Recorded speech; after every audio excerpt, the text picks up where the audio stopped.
My mother-in-law stood at the entrance of the private dining room I had reserved for my father's retirement dinner, arms crossed, wearing the smug expression I had come to know too well. "Oh, we upgraded your little reservation," she said, waving her hand dismissively toward the table where my husband and his entire family were already seated. "You didn't honestly think a dinner for some retired janitor needed all this space, did you?" My father was standing next to me, 63 years old, still wearing the same slightly too big blazer he saved for special occasions. He had driven 40 minutes to get here. He had no idea what was happening. And the look on his face, that quiet confusion of a man who had never once in his life asked for anything, nearly broke me in half. "I am Rachel. I am 38 years old, and I work as a middle school English teacher in a small town outside of Columbus, Ohio. If you had asked me 4 years ago whether I had a good life, I would have told you yes without hesitating. I had my dad, my job, my little apartment with the yellow kitchen curtains I picked out myself, and my brother Marcus, who called every Sunday without fail.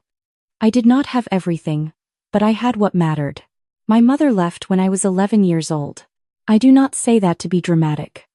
I say it because it is the fact that shaped everything that came after.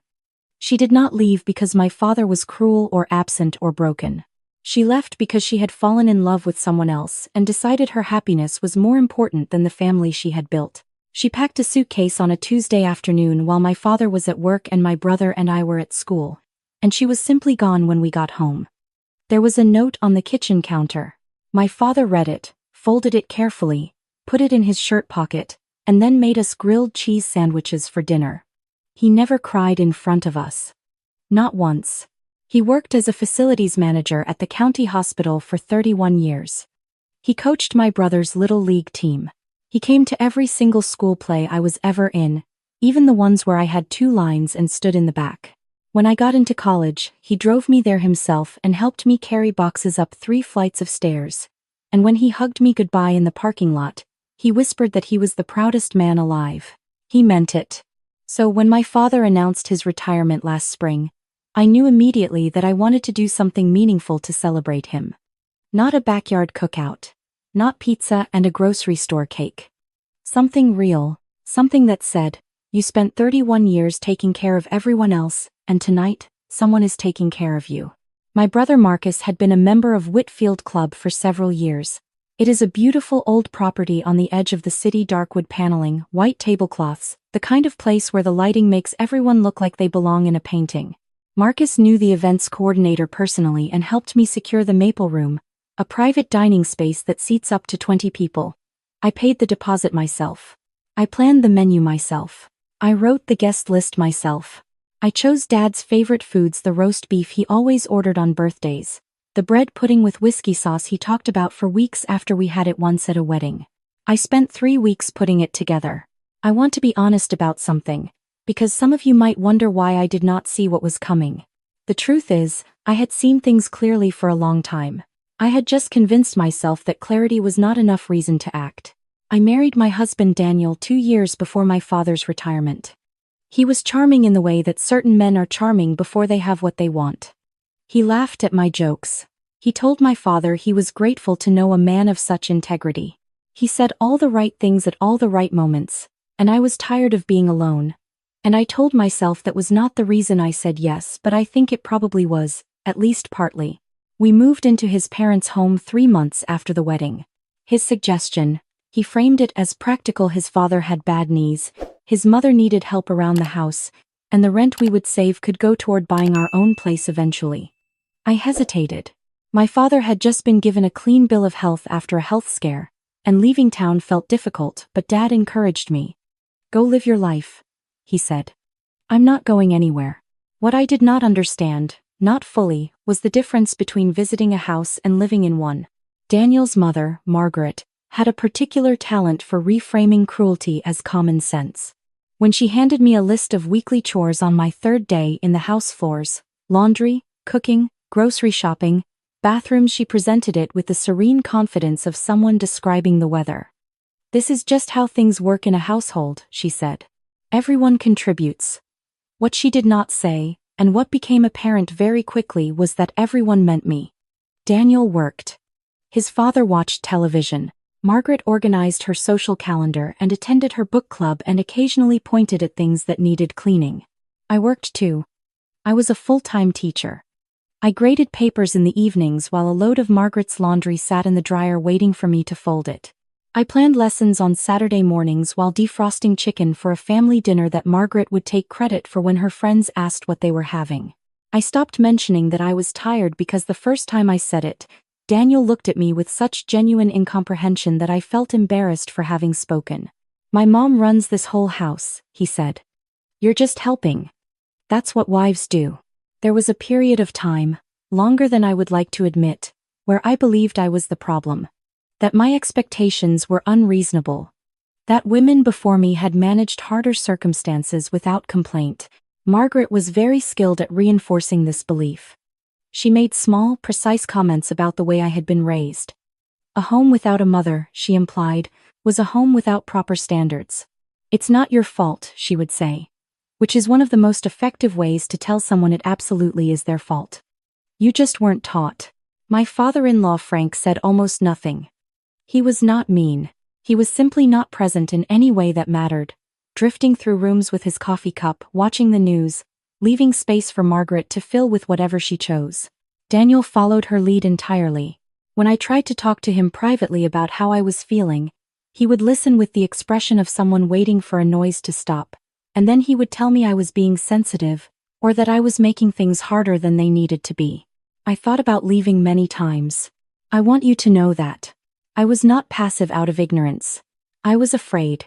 Afraid of what my father would think. He had welcomed Daniel so warmly, had told me more than once how happy he was that I had found someone. I could not stand the thought of calling him and saying it had all been a mistake. And so I stayed, and I collected my humiliations quietly.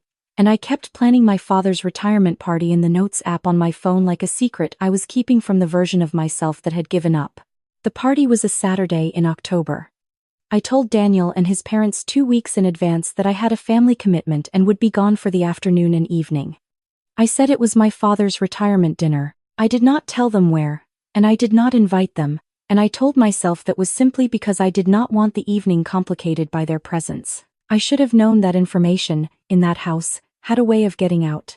Daniel was suspicious of my mood in the days leading up to it. I was happy, and he was not accustomed to me being happy without his involvement. He started going through my phone. I found this out later, but it explained several things: the way he suddenly became interested in my calendar, the pointed questions about which restaurant I had booked, the comments about how nice it was that I was taking my father somewhere special. He was smiling when he said these things. I did not understand the smile at the time. The afternoon of the party, I picked my father up from his house. He was dressed in his blazer and he smelled like the cedar soap he had used my entire life, and he was so pleased the way children are pleased, the pure uncomplicated kind that I had to take a breath before I started the car. He kept saying he could not believe I had arranged all of this. I kept saying he deserved it. We arrived at Whitfield Club at 6 o'clock. My brother Marcus was meeting us there, along with a handful of Dad's closest friends, men he had worked with for decades, people who had known him since before I was born. I had the confirmation number. I had the menu selections. I had a card in my purse that I had written and rewritten 4 times. The woman at the front desk looked up when we walked in, and something in her expression made me pause. She checked her screen twice. "Miss Rachel," she said carefully, "there's been a situation with the Maple Room." The situation was Daniel, and Margaret and Frank, and 2 of Margaret's friends from book club, all seated around the table I had reserved, with menus open and a bread basket already half emptied. Daniel saw me from across the room and smiled. Not a surprised smile. A prepared one. "We thought we'd join the celebration," he said. He had his arms stretched across the back of the chair beside him in the way of someone who owns the space he is sitting in. "Hope that's okay." Margaret did not even look at my father. "We've already ordered," she said pleasantly, reaching for another piece of bread. The roast beef looked lovely. I stood there for a moment. My father stood beside me. I could feel him looking between me and Daniel, trying to make sense of what he was seeing. He had met Margaret and Frank only a handful of times and had always found them pleasant enough because they had only ever been pleasant to his face. Daniel leaned forward. "You know, Rachel, maybe this isn't really the right setting for your dad." It's a nice place. We wanted to experience it properly. He glanced at my father with a thin smile. No offense. But this is more of a well. You know. I did not say anything right away. I had stopped experiencing Daniel's cruelty as shocking somewhere around the 14-month mark of living in that house, and what I felt standing there was not exactly surprise. It was something colder and much more clarifying. I looked at my father's face, the careful neutrality he put on when he was trying not to react, the way he pressed his lips together, and something in me that had been soft for too long went rigid. I was about to speak when I heard my name from behind me. Marcus had arrived. My brother is 41 years old and works in commercial real estate. He is tall, calm in the way that people who have genuinely stopped caring what others think tend to be calm, and he has been a member of Whitfield Club for 6 years. What Daniel did not know, because I had not thought it worth mentioning, because why would I, was that Marcus was not simply a member. He was on the property's advisory board. He had introduced several corporate clients to the venue over the years. He and the general manager, a man named Arthur Whitfield Jr., had gone to the same college. They played golf together 4 times a year. Marcus stood in the doorway of the Maple Room and took in the scene in about 4 seconds. He looked at the people sitting at the table. He looked at me. He looked at our father. And then he looked at Daniel with an expression I had not seen on my brother's face since the time a kid on our street broke my bike on purpose when I was 9.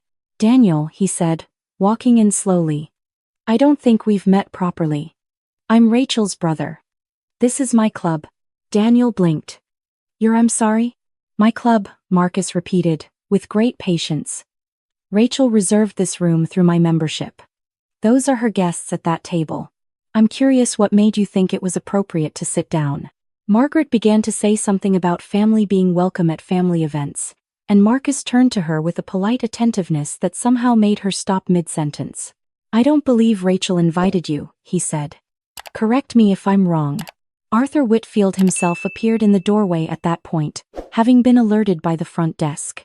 He was a composed man in his late 50s, and when Marcus explained what had happened briefly, factually, without embellishment, Arthur nodded once and addressed Daniel and Margaret directly. "I'm going to have to ask you to relocate," he said. "This room was reserved and confirmed under a specific guest list. I apologize for any confusion, but this is a private event." Margaret's face underwent several changes. Frank looked at his bread plate. Daniel started to argue something about being part of the family, about Rachel being his wife, about how this was an overreaction, and Marcus said, very quietly, "Daniel, this is my father's retirement celebration. I would recommend that you stop speaking." There was a staff member who appeared with the check for what they had already consumed. Daniel looked at it, looked at Marcus, looked at me, and I watched him understand, for possibly the first time, that he was in a place where none of his usual tactics would work. He could not make me doubt myself here. He could not make my brother feel guilty. He could not impress Margaret's friends because they were sitting there watching him be asked to leave a private room by the man who partially ran the establishment. He paid. They left. Margaret said something under her breath that I chose not to hear. And then the room was quiet except for the sound of Dad's old colleagues arriving in the hallway, and my father sat down in the chair at the head of the table, and he looked around at the white tablecloth and the candles and the menu card with his name on it. And he pressed the back of his hand to his mouth for a moment, the way he did when he was trying to keep his composure. "Rachel," he said. "Don't," I told him, because I knew I would cry. He reached over and squeezed my hand instead. Marcus sat across from us and poured himself a glass of water and said, "Good. Now let's eat." We had the roast beef. We had the bread pudding with whiskey sauce.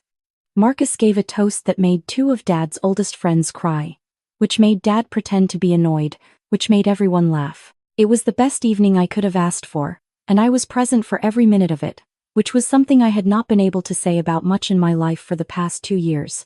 On the drive home that night, I told my father everything. Not the dinner that he had witnessed. I told him about the 2 years before it. The chores and the dismissals and the comments about my upbringing and the way Daniel had made me feel that I was lucky to be tolerated. A star. I had been dreading this conversation since before I got married. I had imagined it going badly in 100 different ways. My father listened to all of it without interrupting. When I finished, he was quiet for a long moment. Then he said, "Why didn't you tell me sooner?" I didn't want you to feel like it was your fault, I said. Because of the way we grew up. He looked out the window. Rachel. The way we grew up was one of the best things that ever happened to me. I had you and Marcus. I had my work. I was not missing anything. He paused. You should have called me. I know, I said. Come home, he said. Your room is still your room. I did not go back to Daniel's parents' house that night. I drove my father home, and I sat in his kitchen drinking tea, and I called a locksmith about my own storage unit, and I called a lawyer whose number I had saved in my phone 6 months earlier and never used. Her name was Patricia Chen, and she had been rated highly by 3 separate people in the teacher's lounge at work. And when I left her a voicemail at 11 o'clock on a Saturday night, she called back within the hour, which told me everything I needed to know about how she operated. Daniel called 12 times between 10 and midnight. I let them all go to voicemail. He texted that I had embarrassed him. He texted that I was being irrational. He texted that Marcus had been completely out of line and he intended to address it. That last one I found almost interesting, in the way you find something interesting when you no longer have any investment in the outcome. The next morning, I went to Daniel's parents' house while they were at church. I took my personal documents, my grandmother's jewelry, the books from my nightstand, and the external hard drive where I kept my lesson plans. I did not take anything that was not mine, because Patricia had already advised me not to. I left my key on the kitchen counter. Daniel had not expected me to move quickly. I think he anticipated a period of negotiation during which he could re-establish the terms, make me feel guilty, involve his mother, frame the dinner incident as a misunderstanding. He called twice more on Sunday. On Monday morning, he received a letter from Patricia's office, which apparently startled him considerably, because his tone changed entirely on the call he made that afternoon. You can't be serious, he said. You're going to blow up our marriage because of a dinner? I'm ending our marriage because of 2 years, I said. The dinner was just where I stopped pretending. No one else is going to want, he started, and I hung up. I had heard versions of that sentence before. I had learned that it only had power if you were afraid of what came at the end of it, and I had spent enough time being afraid. Patricia was thorough. She documented the pattern of financial pressure, including several instances where I had transferred money to joint accounts that went toward household expenses and renovations at the in-laws' home. She documented the isolation from family events, supported by text messages I had saved almost instinctively, the way you keep records of things you hope you will never need. Daniel was resistant throughout the process. He contested things that were plainly documented. He claimed I had contributed to the marriage's difficulties, which Patricia noted carefully and used precisely once, at exactly the right moment, in a way that I will not describe, but that made his attorney go very quiet. We settled in 4 months. I received a fair arrangement. I walked out of the mediator's office on a Thursday in February feeling lighter than I had in years, and I called my father from the parking lot and he said, "It's done?" And I said, "It's done," and he said, "Good. Come for dinner. I made that chicken thing you like." I found out what happened after the retirement dinner gradually, through Marcus and through a colleague of mine whose husband worked in the same industry as Daniel. It turned out that Arthur Whitfield had clients at the club that night, a group of senior partners from a law firm Daniel's company did business with. They had been in the adjacent dining room and had heard everything. Word traveled, as it tends to, in industries where reputation is currency. Daniel's manager called him in within 2 weeks of the incident to discuss an interpersonal conduct concern. The specifics of what was said in that room I do not know, but the promotion Daniel had been angling for went to someone else, and the account he had been managing with one of the Whitfield firm's clients was quietly reassigned. Margaret and Frank were left, after my departure, to run their own household. Frank had never in 30 years of marriage done a load of laundry. Margaret could cook well enough but had grown accustomed to not having to. Daniel, who had informed me multiple times that housework was a wife's role, was now living with 2 people who believed the same thing he did, and none of them were willing to be the wife. Marcus told me, with evident satisfaction, that Daniel had posted something on social media about learning to cook from scratch. The comments were supportive. Marcus screenshot it for me anyway. Daniel reached out in the spring. A text, simple and brief. "I've been thinking about a lot of things. I was wrong. Can we talk?" I read it twice. I appreciated the acknowledgement in a distant, abstract way, the way you appreciate that a storm has passed without wanting to go back outside immediately after. But I thought about 2 years of coming home from a job I loved to a house where my effort was invisible, and about my father standing in the hallway of that dining room in his special occasion blazer, and about how much quieter my mornings had become since I moved back home. I typed back, "I hope things get better for you. Please don't contact me again." I did not wait to see if he responded. My father retired officially in November, and for his first month of retirement he drove himself absolutely crazy trying to stay busy. He reorganized the garage twice. He took up birdwatching and then immediately lost patience with it. He started making elaborate breakfasts for no reason. Marcus and I had a running text thread about it that was one of my primary sources of joy during that period. By December, he had settled into something that suited him.